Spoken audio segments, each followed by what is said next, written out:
해리포터의 작가로 잘 알려진 이 롤링이라는 여사가 2008년도 하버드 대학교 졸업식에 연사로 초청을 받았습니다. 그 졸업식에서 연설한 내용 중에 자신의 삶은 단순한 실패가 아니라 인생의 바닥까지 떨어졌다고 이야기하면서 자기 이야기를 풀어갔습니다. 젊은 시절 포르투갈에서 결혼했지만 곧 파경을 맞이하고 이혼 후에 어린 딸을 혼자 키워야 되는 싱글맘이 되어서 영국으로 돌아왔지만 경제적 파탄으로 정부 보조금에 의지해서 살아야 하고 매번 집세도 겨우 내었고 그리고 난방비가 없어서 고생했던 얘기들도 했습니다. 무엇보다도 그녀는 가장 모든 것이 다 가난했던 그런 시절이었다고, 그리고 심한 우울증으로 인해서 삶의 의미를 잃어버리고 하루하루를 겨우 살아가는 삶이었습니다. 모처럼 의미를 두고 자기 딸에게 선물하는 의미에서 썼던 이 해리포터와 마법사의 돌이라는 이 소설은 너무 길고 어린이가 읽기에는 길고 상업성이 없어서 출판사에서 무려 12번이나 거절을 당했습니다. 그런데 하버드 졸업식에서 이렇게 이야기합니다. 나는 정말로 실패했다. 결혼은 끝나고 나는 무직이었으며 극빈자였고 아이를 혼자 키워야 했다. 내가 두려워하던 모든 것이 현실이 되었다. 그렇게 이야기를 했습니다. 연설에서 그는 가장 절망적인 순간을 살았지만 그것이 자신의 삶을 새로 세울 수 있는 단단한 출발점이 되었다고 반전의 이야기를 했습니다. 특히 실패를 통해서 그가 깨달은 것이 있다면 정말 불필요한 것은 제거되고 본질이 무엇인가를 알게 되었고 또 가장 중요한 일에 집중하면서 의미 있는 일을 집중하며 할 수 있었다고 그렇게 말합니다. 그 과정에서 강한 의지가 필요하다는 것, 그리고 자기 절제를 배우게 되면서 내면이 더 단단해질 수 있었다고 그렇게 이야기를 했습니다. 실패를 피해갈 수 있는 인생은 아무도 없을 것입니다. 우리는 롤링처럼 정말 절망적인 바닥으로 떨어지는 실패도 있을 수 있지만 삶 속에서 크고 작은 실패를 경험하면서 우리 인생을 살아갑니다. 근데 아이러니하게도 우리를 좌절케 하는 그 실패를 통해서 우리는 오히려 많은 지혜를 얻으면서 인생을 살아가죠. 그래서 실패가 끝이 아니라 더 큰 새로운 시작의 출발이 되는 것을 우리는 많이 경험합니다. 오늘 본문은 느헤미야의 실패를 잘 보여주고 있습니다. 우리가 그동안 나누었던 느헤미야의 말씀을 한번 이렇게 정리해 보면 그는 아닥사스다 왕 20년에 예루살렘의 총독으로 왔습니다. 그리고 140년간이나 무너져 있던 그 성벽, 아무도 세울 수 없던 성벽을 50일 만에 그 성벽을 세우게 됩니다. 느헤미야의 그 신앙과 그 기도에 영향을 받은 사람들이 신앙의 도전을 받고 말씀 앞에 서게 됩니다. 그래서 영적인 부흥이 일어나게 됩니다. 그들은 영적으로 다시 살아나서 하나님 말씀 앞에 다시 서게 되면서 회개와 결단으로 초막절을 지키고 자기들이 살아왔던 삶을 결단하며 새롭게 결정합니다. 이방인과 통혼하지 않겠다는 것, 안식일을 지키고 11조를 드리겠다는 것, 그리고 이 모든 성전의 예배가 제대로 돌아갈 수 있도록 자기들이 삶을 그렇게 바꾸겠다고 이 백성 대표 84명이 임봉해서 가져왔습니다. 그리고 인구를 재배치해서 예루살렘 성이 정상적으로 돌아가게 하였고 온 백성이 기쁨으로 성벽 봉헌식을 하였습니다. 얼마나 감격적인 기적과 기적의 연속의 귀한 일들을 경험했습니다.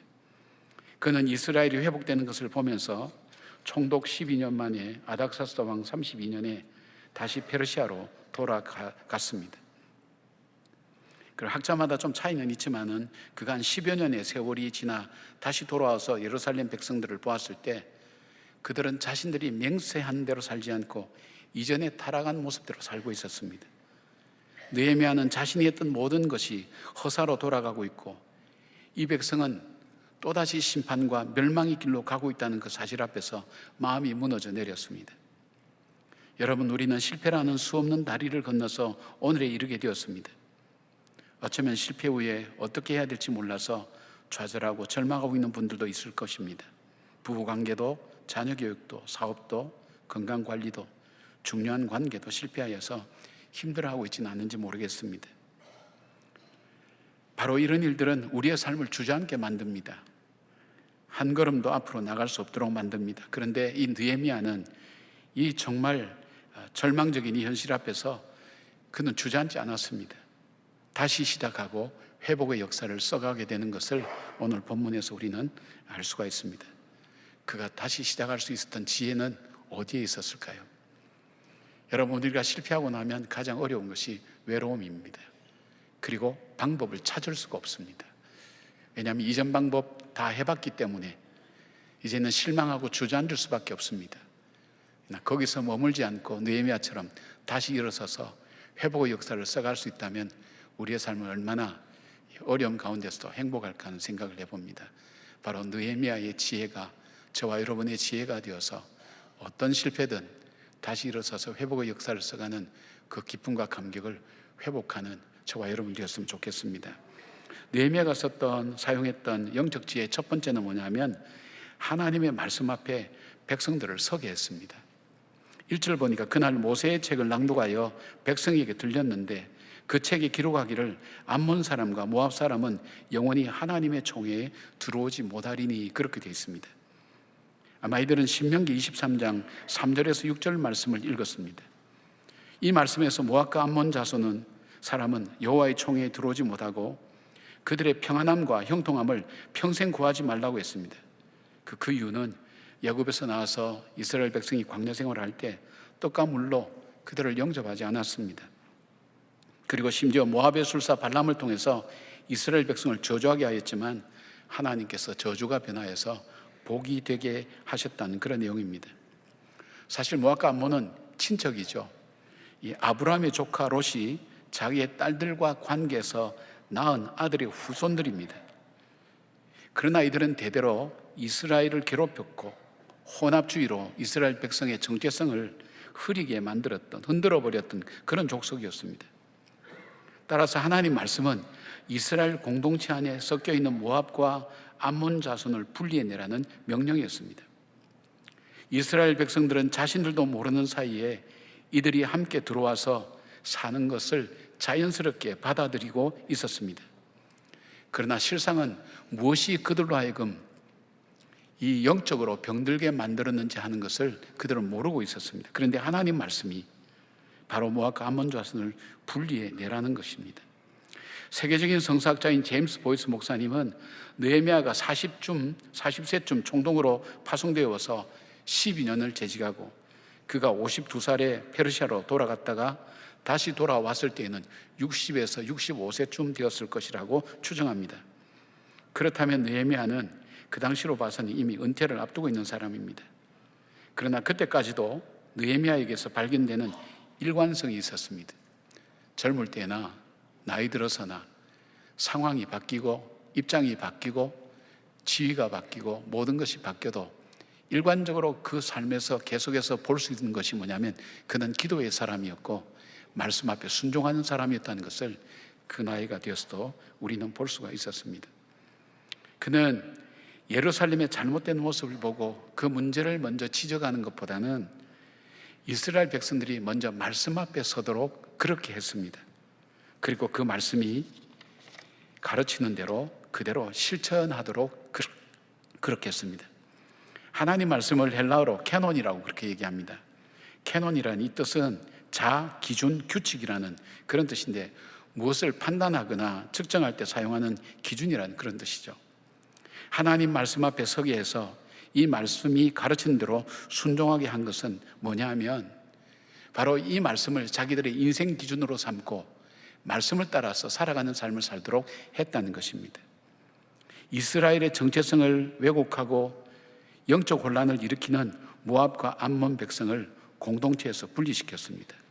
3절 말씀 보니까 모두 분리하였느니라 그렇게 되어 있는데 모두에 해당되는 원어 콜은 전체를 말합니다. 그리고 분리시켰다라는 말은 분리하다, 구분하다라는 바달이라는 동사에다가 사역형, 미완료형, 그러니까 굉장히 강제적으로 했다는 거죠. 일시적으로 강제적으로 했고 그 다음 미완료는 지속적으로 했다는 것을 보게 됩니다. 그러니까 하나님의 말씀은 율법을 듣자마자 자기 가운데 있는 모압과 암몬 조선을 율법에 따라서 즉각적이고 전체적으로 분리하는 작업이 이루어진 것을 말하는 것입니다. 여러분, 우리가 주님의 말씀을 듣고 말씀에 따라서 나의 영적 정체성을 흐리게 만들고 내 삶의 하나님 중심의 신앙생활에 좋지 못한 영향을 주는 것을 말씀을 따라 잘 분별하셔야 됩니다. 왜냐하면 이스라엘 백성들은 자연스럽게 모압과 암몬 자손과 함께 생활하고 있었습니다. 감정이 있었던 것도 아니고 그들이 악한 것도 한 것도 아니었습니다. 그냥 같이 생활하고 같이 더불어 그들이 삶을 살았습니다. 그러나 알게 모르게 그들 속에 그들의 정체성과 그들의 영적인 것을 해치는 그 요소들을 모압과 암몬 자손이 이 이스라엘 백성들에게 영향을 주고 있다는 것을 그들은 몰랐습니다.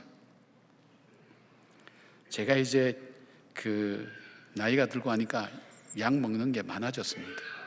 근데 약을 먹는데 전혀 다른 또 증상이 안 나타나서 병원에 갔더니 의사 선생님이 그러는 거예요. 먹는 약들을 다 한번 얘기해 보라고.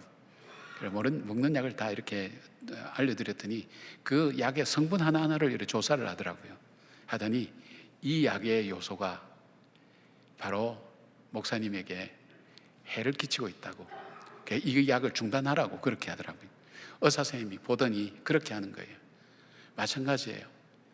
내가 이 병으로부터 좀 자유롭고 편안해지고 그리고 나에게 유익을 준다고 생각했던 그게 알고 봤더니 내 삶을 힘들게 만들고 나로 하여금 아프게 만드는 요인이 됐다는 것을 의사 앞에서야 발견할 수 있었습니다.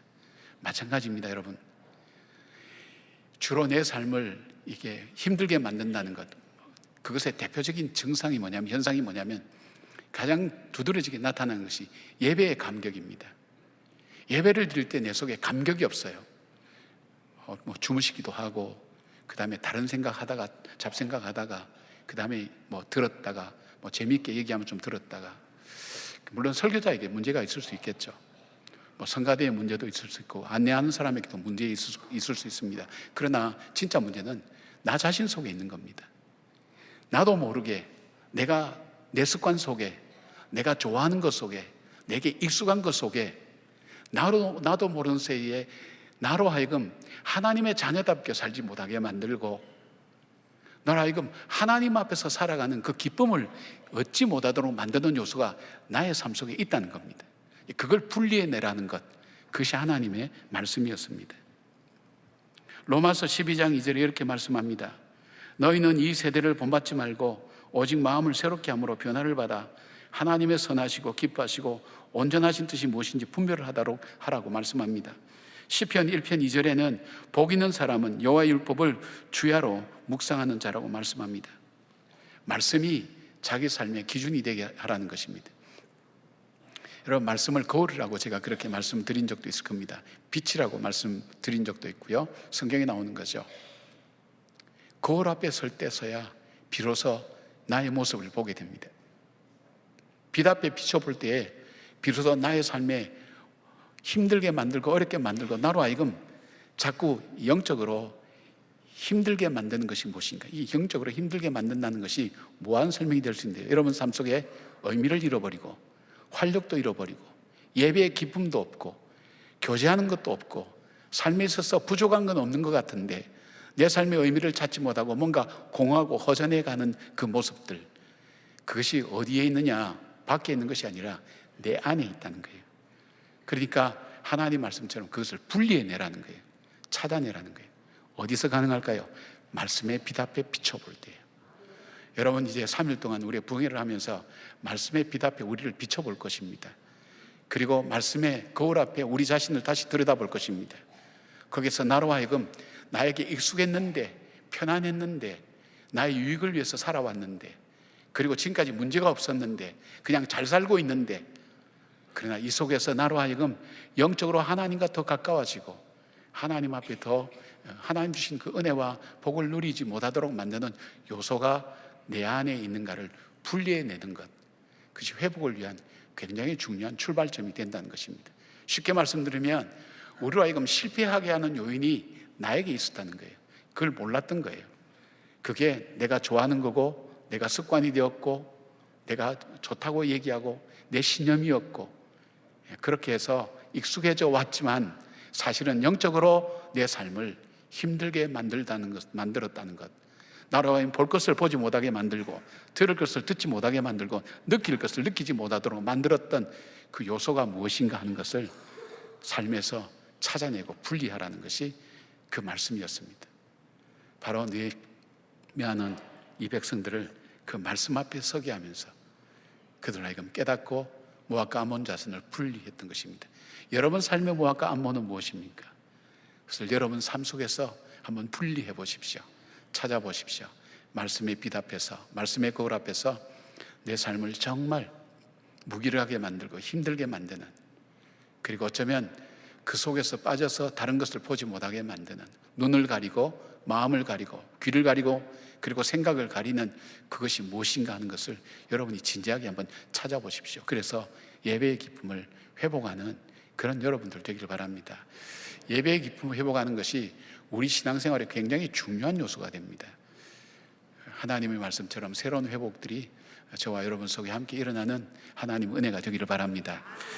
두 번째로 이 느헤미야가 회복을 위해서 사용했던 두 번째 단계는 말씀 따라서 온전히 결단했습니다. 결단하여서 순종하게 했습니다. 4절 5절에 이 말씀이 있습니다. 이전에 우리 하나님의 전에 방을 맡은 제사장 엘리야십이 도비야와 연락이 있었으므로 도비야를 위하여 한 큰 방을 만들었으니 그 방은 원래 소재물과 유향과 그릇과 또 레위 사람들과 노래하는 자들과 문지기들에게 11조로 주는 곡물과 새 포도주와 기름과 또 제사장들에게 주는 거제물을 두는 곳이라. 13절까지 이어지는 이 사건은 이스라엘의 공동체를 가장 핵심적으로 무너뜨리게 만드는 성전의 문제를 다루고 있습니다. 제사장 엘리야십이 하나님께 제사를 드리는 책임자인데, 성전의 모든 일을 책임지는 사람인데, 그런데 이방인의 출입을 금지하는 하나님의 거룩한 성전에 암몬 사람 도비야에게 성전의 중요한 방을 내주었습니다. 이 원어를 보면 작은 방을 몇 개 헐어서 큰 방을 만들어서 준 거예요. 더구나 이 방은 다른 용도로 쓰이는 방이 아니었어요. 하나님께 예배를 드리게 한 모든 것을 담아두는 곳이었어요. 소재물과 유향과 그릇을 두고 제사를 위한 물품을 보관하고 레위 사람들과 문지기들과 노래하는 자들에게 11조로 주는 곡물과 새 포도주와 기름과 제사장이 주는 거제물을 두는 곳이었어요. 이 방을 헐어서 도비야를 위해서 큰 방을 만들어 준 거예요. 사무실을 만들어 준 거죠. 근데 암몬 사람 도비야는요, 사마리아 총독 산발라스의 부하였던 지방관리입니다. 그는 끊임없이 예루살렘의 재건을 방해했고요, 심지어 성벽을 건축할 때 여호가 올라가도 무너질 것이라고 조롱했던 사람인 것을 기억할 겁니다. 근데 6장 18절에 보면 도비야는 아라의 아들 스가냐의 사위가 되었고 도비야의 아들 요하난도 베레가의 아들 무술람의 딸을 아내로 맞이하였으므로 유다에서 그와 동맹한 자가 많았음이라고 그렇게 기록하고 있습니다. 여러분 무슨 말인지 잘 모르겠죠. 근데 보면 이 도비야라는 사람은 이름 자체가 히브리 이름이에요. 암몬 사람인데도 히브리 이름을 갖고 있어요. 그 뜻이 뭐냐면 여호와는 선하시다는 뜻이에요. 게다가 앞서 말씀드렸던 그 본문에 보면 그가 유대인의 사위가 되었고 자기 며느리도 유대인을 맞이해서 끈끈한 인간관계를 맺었어요. 철저하게 이중적인 인간이면서 이익을 따라 움직이는 사람이었습니다. 그래서 성벽을 쌓을 때도 유다의 귀족들이 느헤미야 앞에서 도비야를 칭찬하였고 중요한 비밀회의의 모든 내용들이 도비야에게 전달되는 어려움을 겪은 것도 바로 그런 이유였습니다. 자, 이런데 대제사장 엘리야십이 도비야의 방을 성전 안에 만들어 주었습니다. 내면적으로 보면 뒷거래가 있었죠. 서로의 유익을 주고받은 겁니다. 도비야는 유다의 회복을 철저하게 막고 방해합니다. 왜냐하면 유다가 제대로 세워지면 자신의 기득권이나 이해관계에 얽힌 이익을 더 이상 누릴 수 없기 때문입니다. 느헤미야에 보면 산발라스는 10번 나오지만 도비야는 17번 언급됩니다. 도비야는 산발라스의 부하인데도 더 많이 등장하는 이유는 무엇인가 하면 얼마나 집요하게 때마다 느헤미야를 괴롭히고 예루살렘이 새로 세워지는 것을 막았는지 하는 것을 잘 볼 수 있습니다. 기록에는 나오지 않지만 대제사장 엘리야십과 필요한 사람을 매수하여서 바로 이러한 일들이 일어난 것입니다. 근데 문제는 성전은 단순한 건물이 아닙니다. 이스라엘의 정체성의 상징입니다. 이스라엘이 하나님 백성답게 살기 위한 가장 기본적이고 중요한 예배가 드려지는 곳입니다. 이것이 무너지는 것은 바로 유다가 무너지는 것이고, 이는 곧 이스라엘이 다시 바벨론의 포로와 페르시아의 포로가 되고 지배를 받게 되고 이웃나라의 공격을 받고 멸망과 패망으로 가는 굉장히 중요한 원인이 된다는 것을 이 엘리야십이 알면서도 이런 일을 자행하고 있는 것을 보게 됩니다. 더구나 하나님께 성물을 두는 방을 치우고 오히려 도비아의 방을 만든 것은 제사를 무너뜨려서 이스라엘 전체를 영적으로 마비시키는 가장 치명적인 일입니다. 이건 사단의 전략이 아니면 이렇게 할 수가 없습니다. 그 결과 백성들이 11조를 바치지 않게 되고 성전 제사의 직무를 맡은 레인과 노래하는 자들이 생계를 위해서 각자 일터로 돌아가 버리고 자연스럽게 제사는 드려지지 못하게 되었습니다. 느헤미야는 단호했습니다. 도비아의 물건을 모두 방 밖으로 던져버렸습니다. 그리고 민장들을 꾸짖어서 하나님의 전이 어찌하여 버림받았건을 책망했습니다. 그리고 레위 사람들을 다시 제자리에 세우자 온 유다가 곡간과 새 포도주와 기름의 11조를 가져다가 곡간에 드렸다고 그렇게 말씀합니다. 진정한 회복은요, 회개를 통해서 시작됩니다. 회개가 뭐냐면 내 안에 하나님 자녀답게 살지 못하는 모든 것을 갖다 버리는 것입니다. 그리고 그 다음에 하나님께 드릴 것으로 그 안에 채우는 것. 도비아의 세간을 다 갖다 버리고 그 안에 하나님께 드릴 제사 드릴 모든 것을 다시 채우는 것. 이것이 진정한 회개입니다.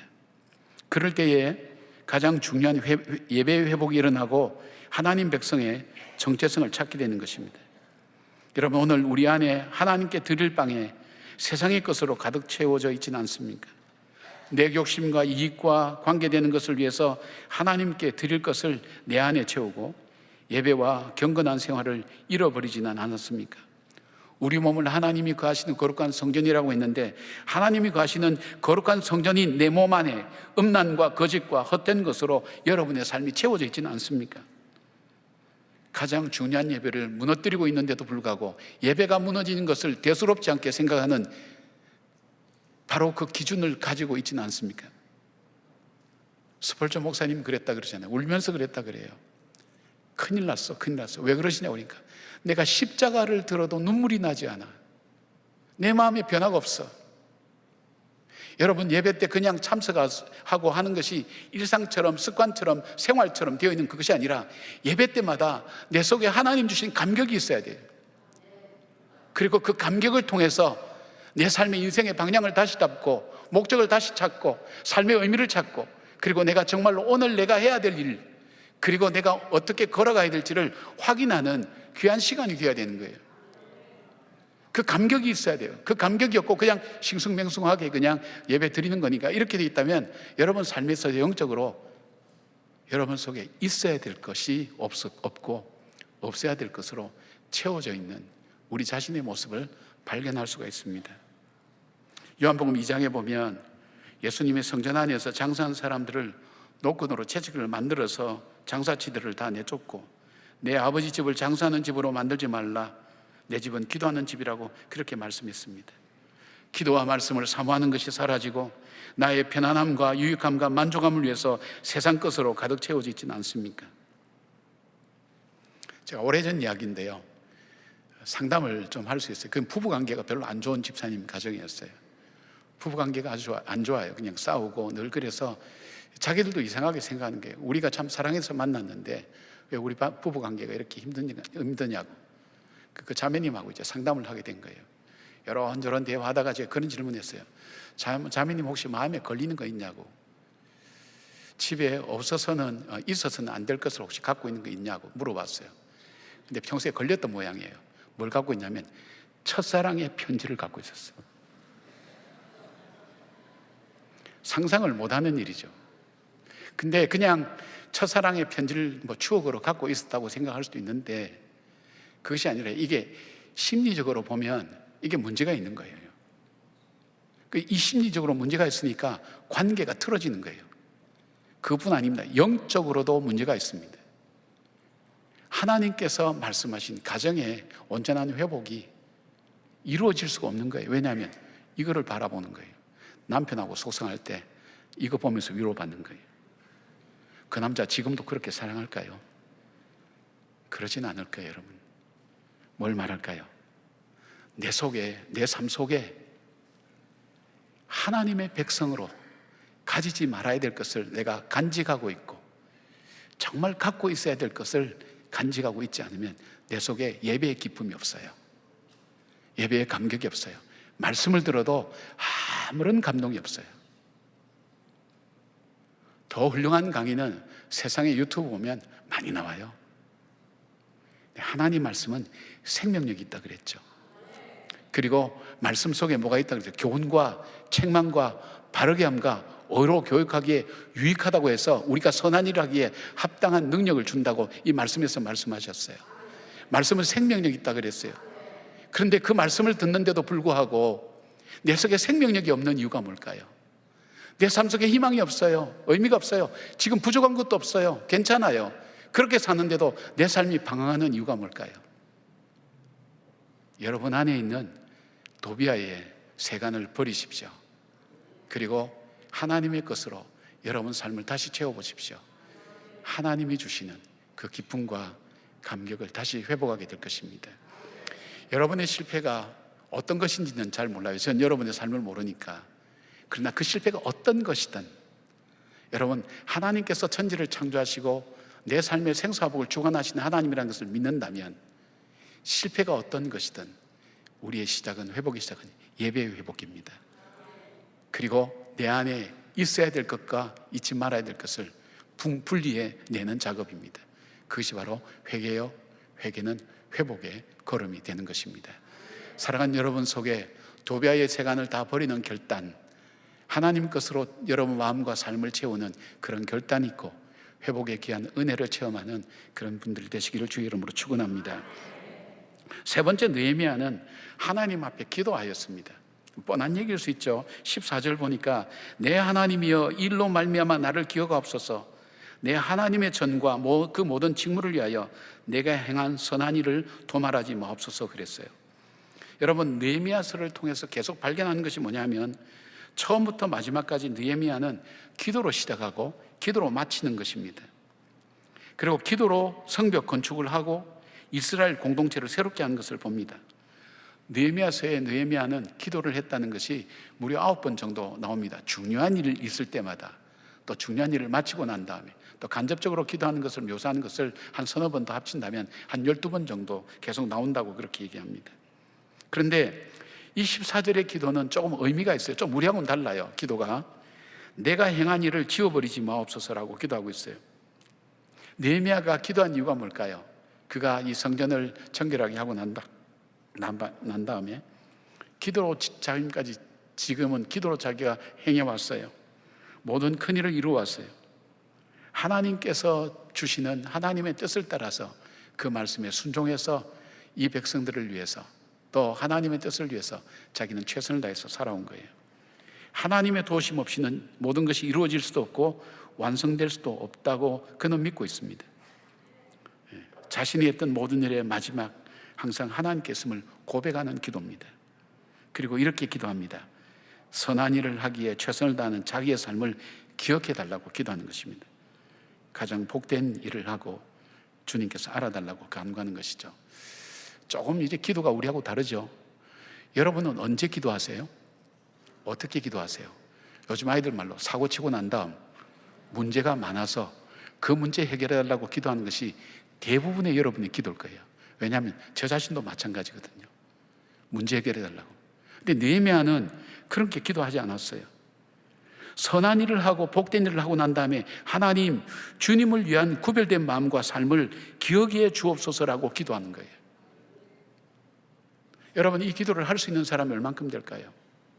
내 삶 속에서 말씀에 따라서 하나님의 선한 뜻을 위해서 애쓰고 힘쓴 사람만이 이 기도 드릴 수 있는 거예요.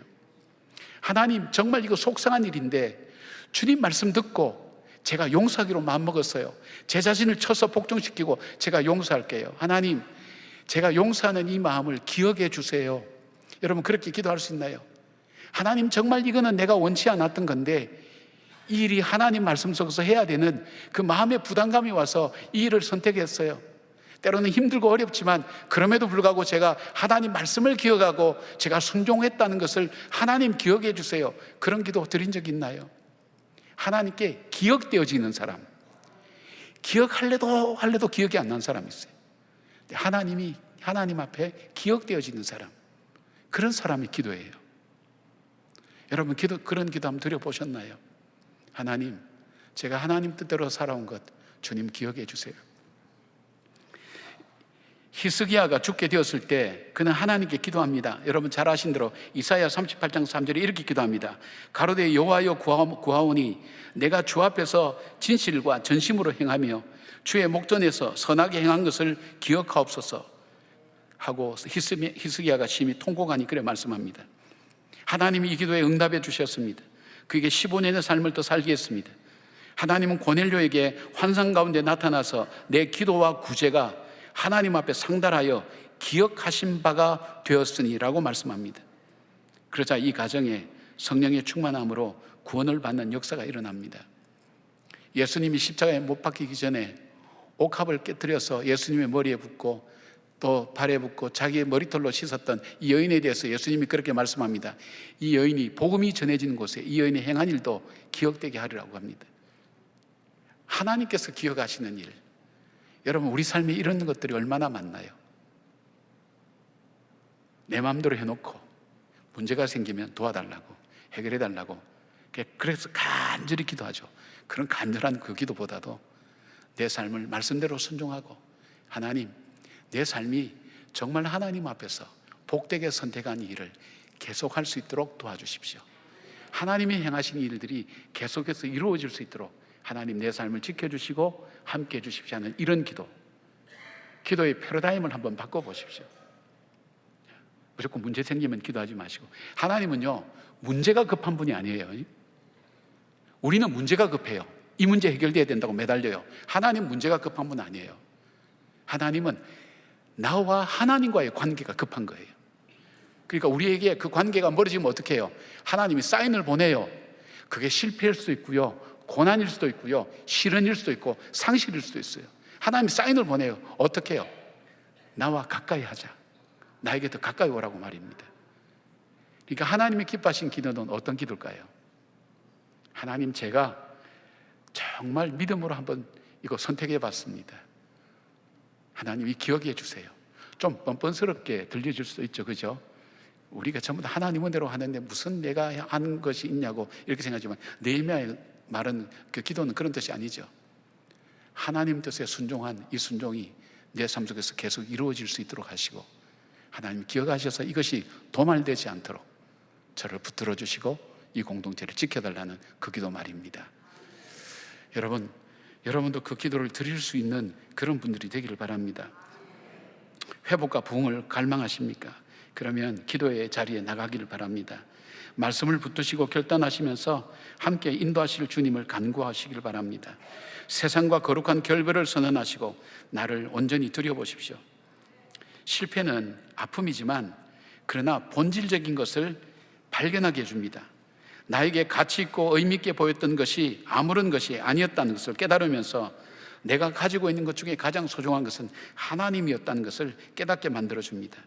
실패를 통해서 나의 현주소를 합니다. 내가 얼마나 못난 존재인가.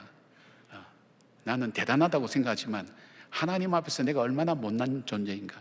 하나님께서는 그래요. 우리는 세상에 살면서 좀 가지고 높고 이러면 내가 대단한 존재로 알지만 하나님은 그렇게 보세요. 허물과 죄로 이미 죽었다고 그래요. 본질상 진노의 자녀라 그래요. 우리를 창조하신, 우리의 심령을 꿰뚫어 보시고 골수까지 꿰뚫어 보시는 하나님께서 우리 존재에 대해서 보여주시는 거예요. 넌 본질상 진노의 자녀다. 허물과 죄로 이미 죽었다. 그런 나 자신의 모습을 실패를 통해서 깨닫는 거예요. 그래서 하나님, 나는 아무것도 아닙니다. I am nothing. 하나님 아무것도 아닙니다. 하나님께 있습니다. 그 고백이 나오도록 만드는 거예요. 뭘 통해서요? 실패를 통해서, 아픔을 통해서. 나는 부족합니다. 그리고 바로 그것을 붙들고 기도하는 가운데 고난과 시련을 이겨나갈 단단한 마음이 우리 마음속에 생겨나는 것입니다. 그래서 두려움과 어려움이 와도 겁이 없어요. 훌륭한 선장은요, 평안할 때 잘 가는 선장이 아니라 태풍 치고 바람 칠 때 그 태풍과 바람을 이용해서 잘 빠져나갈 수 있는, 바로 그런 선장이 유능한 것처럼 우리의 삶에 인생의 태풍이 몰려오고 또 어려움이 다가올 때도 그것을 오히려 더 발판의 계기로 삼고 걸림돌을 디딤돌로 삼는 그런 지혜를 갖는 사람이 된다는 것입니다. 성 어거스틴은 여러분 잘 아시죠? 성 어거스틴은 방탕과 이단에 빠졌던 사람입니다. 일평생 기도하는 어머니 그러면 한나하고 이 성 모니카를 얘기하는데 바로 이 어거스틴의 어머니입니다. 어머니의 기도가 얼마나 간절히 있었는지 모르는데 그럼에도 불구하고 그는 인간이 저지를 수 있는 방탕은 다 저질렀습니다. 그런데 어거스틴이 그런데도 불구하고 내 삶이 왜 공허해지고 내가 왜 행복해지지 않을까는 그 삶 속에서 방황하고 있었습니다. 그러던 어느 날 하나님이 그에게 특별한 모습으로 찾아오셨습니다. 주님을 만나게 되었습니다. 그리고 만나고 난 그 감격과 회개를 통해서 그는 세 가지를 결단합니다. 첫째는 거룩한 말씀을 붙들고 살자. 두 번째는 세상과 구별된 삶을 살자. 셋째는 기도에 무릎을 꿇자. 이렇게 살고 난 다음 그의 삶은 어떻게 됐습니까?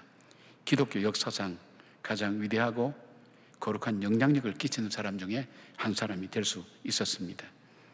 느헤미야가 무너진 성벽을 세우고 백성들의 좌절된 마음을 일으켜 세워서 다시 온전히 회복시키고 난 다음 그 성공 이후에 오는 실패, 너무나 뼈아픈 실패죠. 그것을 통해서 깨달은 것이 있어요. 회복은 하나님께 있다는 그 고백, 그리고 말씀 앞에 설 때에 우리가 진실로 내 자신을 바라보게 되고 하나님을 알게 된다는 것, 그리고 하나님 앞에 예배드림이 가장 귀중한 하나님을 향한 귀한 우리의 마음이라는 것을, 우리의 중심이라는 것을 느헤미야는 깨달았습니다. 사랑하는 여러분, 어떤 일로 실패의 가운데 있는지 모르겠어요. 여러분 혹시 살면서 난 헛살았어, 난 어떻게 살아야 될지 모르겠어, 그런 마음을 갖고 계십니까? 일단은 인생의 기준을 점검하십시오. 내 인생의 기준, 하나님 말씀 앞에 다시 서보십시오. 거울 대고 빛 대신 하나님 말씀이 나를 비춰줄 것입니다. 나를 알게 할 것입니다. 깨닫게 할 것입니다. 그리고 그 하나님의 사랑을 발견하게 할 것입니다.